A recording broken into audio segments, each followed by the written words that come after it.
ये एक विवाद की जो जगह थी वो बेसिकली जीएमबी फार्मा से ही शुरुआत हुई थी। डीएम साहब के यहाँ जब वो बार बार गया, कमिश्नर साहब के दूसरे आ गए, मैंने उनको भी ब्रीफ किया, तो डीएम साहब ने मुझे उस पर जो है जोर दिया कि भाई इसका पेमेंट कर दो। तो इन्होंने मुझको उसके लिए जोर दिया कि भाई इसका जो पेमेंट कर दो। और भी जो जब ज़्यादा शिकायत हुई तो इसमें इन्होंने मुझसे कहा कि भाई इसकी जांच कर लो।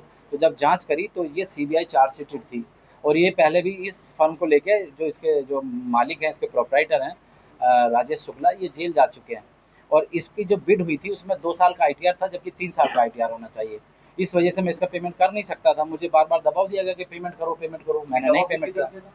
ये हमें जिलाधिकारी की तरफ से पेमेंट करने के लिए था। और एक हमारी सीनियर फाइनेंस ऑफिसर थी जो पीसीएस से आती हैं, श्रीमती वंदना सिंह। वंदना सिंह हमारे यहाँ फाइनेंस का काम देख रही थी। उन्होंने मुझको 2-3 बार चिट्ठी भी दी। और जब मैंने डीएम साहब को उसकी बना के दी तो मैंने डीएम साहब को उसका भी हवाला दिया कि ये मुझको बराबर चिट्ठी लिख रही हैं कि इनका सामान आ चुका है, इनका पेमेंट कर दिया जाए, भैया इसके बिल मेरे सामने प्रोड्यूस करें।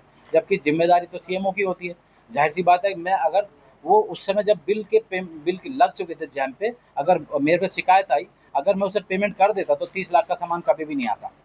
वजह ये थी कि 30 लाख का सामान कभी आता ही नहीं, पेमेंट हो जाता उसको।